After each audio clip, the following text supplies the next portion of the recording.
আসসালামু আলাইকুম এভরিওয়ান, তোমরা সবাই কেমন আছো? আই হোপ তোমরা সবাই ভালো আছো।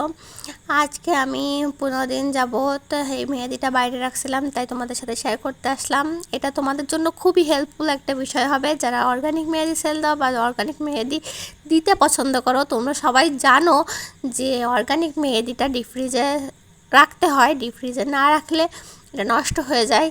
তাই ভাবতেছিলাম, অনেকেই বলছে 1-2 দিন রাখলে অসুবিধা, বাইরে রাখলে অসুবিধা হয় না, কারণ আমি নিজেও ট্রাই করছি 1-2 দিন রেখে। তাই ভাবলাম 15 দিনের জন্য একটা ট্রাই করা যাক। তা 15 দিন রাখার পর আমি মেহেদিটা ট্রাই করতেছিলাম। তা তোমাদের কি বলবো, 15 দিনের পরে হালকা কোনো রকমে একটু কালার আসছে, ওইভাবে কোনো কালার আসেই নাই। তাই তোমরা অবশ্যই ডিপ ফ্রিজে সংরক্ষণ করবা।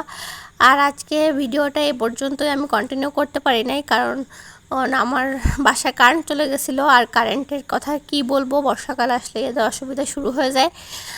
তাই জন্য আর বেশি কথা না বাড়ায় আজকে আমি এ পর্যন্তই শেষ করব। আর শর্টসে তোমাদের সাথে ডিজাইনটা শেয়ার করব।